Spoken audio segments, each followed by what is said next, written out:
Vous écoutez Radio Taïwan International et c'est l'heure des musées.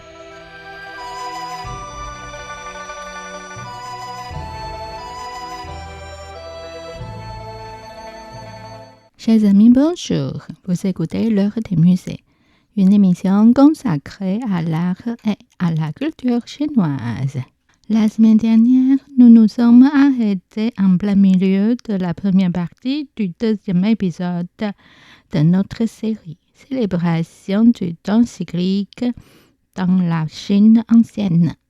Aujourd'hui, nous poursuivons ce voyage au cœur de traditions rituelles en explorant plus davantage les sacrifices impériaux sous la dynastie Qing.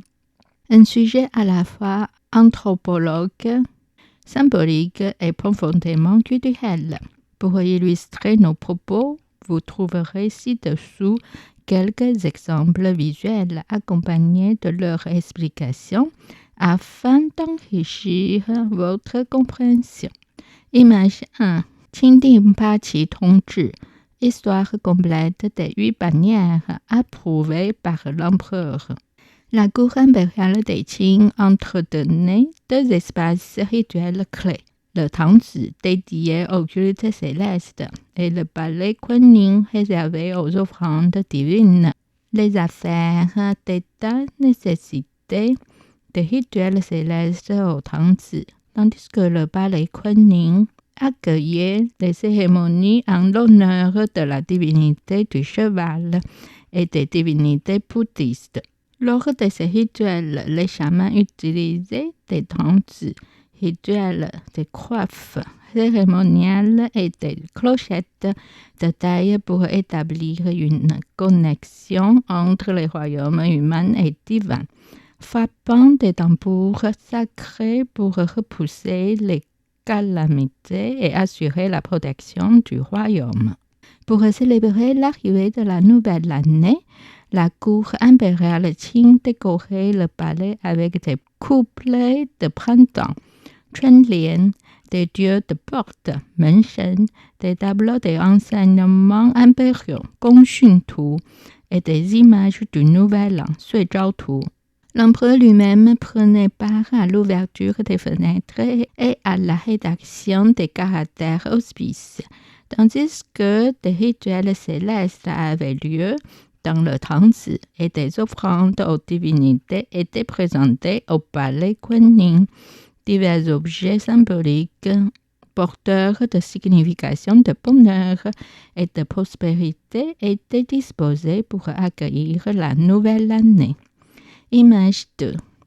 Le Yangji Zhai Chonglu, recueil de notes du studio de culture de l'hospice. Le Yangji Zhai Chonglu, une compilation d'annales historiques de l'époque Qing, décrit comment les couplets de printemps du palais étaient qualifiés à l'encre sur de la soie blanche ou rouge, munis de bordures décoratives et suspendus aux colonnes vermillon du palais. Cette pratique représentait une divergence notable par rapport aux coutumes traditionnelles Han chinoises. Image 3. Guochao Gongshi, histoire de la dynastie présente. Le Guochao Gongshi rapporte que le 26e jour du 12e mois, le palais Qing installait des images du dieu de la porte et des couplets de printemps. Les 6 palais Est et Ouest recevaient des poèmes didactiques et des illustrations de vertueuses consorts des dynasties passées, modèles pour les consorts impériales Qing. Ces décorations du Nouvel An restaient en place jusqu'au 2e jour du 2e mois. Image 4. Explication de un début auspicieux à partir d'une imitation de l'œuvre du même nom par Xuanzong de la dynastie Ming. Cette œuvre a été peinte par l'empereur Qianlong, l'empereur Gaozong des Qing de son nom Ai-Xing-Zhi-Hou Hongli, né à 1711 et décédé à 1799, dont le nom de règne était Qianlong, régnait 60 ans. Il existe nombre considérable de calligraphies et de peintures de l'empereur Qianlong qui nous sont parvenus. Il s'agit principalement de copies de peintures anciennes, souvent sur des thèmes de paysages, de fleurs et d'oiseaux. Son style à l'encre est principalement expressif, avec des compositions fraîches et simples, sans description minutieuse. Cette œuvre est une imitation de celle du même nom, conservée dans ce musée. Réalisée par l'empereur Xuanzong de la dynastie Ming, voir l'image 5, et le missionnaire italien Giuseppe Castiglione, voir l'image 6. L'expression San Yang Kai Tai, 3 béliers annonce le printemps, tire son origine du I Ching, classique des mutations. Le premier mois est le trigramme Tai. 3 yang naissent en bas, symbolisant la fin de l'hiver et la croissance du yang, indiquant que la bonne fortune est sur le point de commencer. C'est un vœu de bonheur pour le nouvel an. Pour San Yang, on a utilisé un rébus visuel représentant 3 moutons, une brebis et ses agneaux, aux expressions touchantes. Les rochers et les fleurs en arrière-plan, peints d'un trait libre et expressif, sont l'œuvre de Zhou Yigui, un peintre académicien de la cour de Qianlong. Image 5, un début auspicieux peint par l'empereur Xuanzong de la dynastie Ming. Image 6, 3 moutons, un début auspicieux peint par missionnaire italien Giuseppe Castiglione. Après ces 3 peintures sur le même sujet, voici un objet en porcelaine illustrant également le début auspicieux. Image 7. Vase à glasure dorée orné de 3 béliers auspicieux. Un début auspicieux. Ce vase présente une embouchure évasée, un col droit, des épaules inclinées, un corps large et un petit pied circulaire. L'extérieur est recouvert d'une glasure dorée, tandis que l'intérieur est d'un verre lac. Une ligne incisée orne le col et 3 béliers accroupis en relief décorent l'épaule, symbolisant le San Yang Kai Tai. 3 béliers annoncent le bonheur. La cour impériale a affectionné les motifs auspicieux pour ces objets d'usage. Ainsi, les archives de l'atelier impérial révèlent le souhait de Qianlong que les fours impériaux produisent selon les saisons des motifs de bon augure pour la porcelaine, notamment le San Yang Kai Tai pour les festivités du Nouvel An.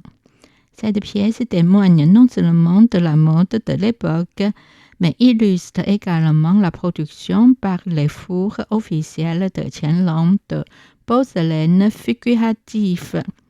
L'ornementation de vases en porcelaine avec des figures tridimensionnelles de personnages, de fleurs, de fruits, d'oiseaux ou la création de sculptures en porcelaine autonome est appelée porcelaine figurative. Cette technique diffère radicalement de la peinture traditionnelle sur porcelaine, car elle rompt avec la bidimensionnalité pour mettre en valeur l'effet artistique par des objets en relief.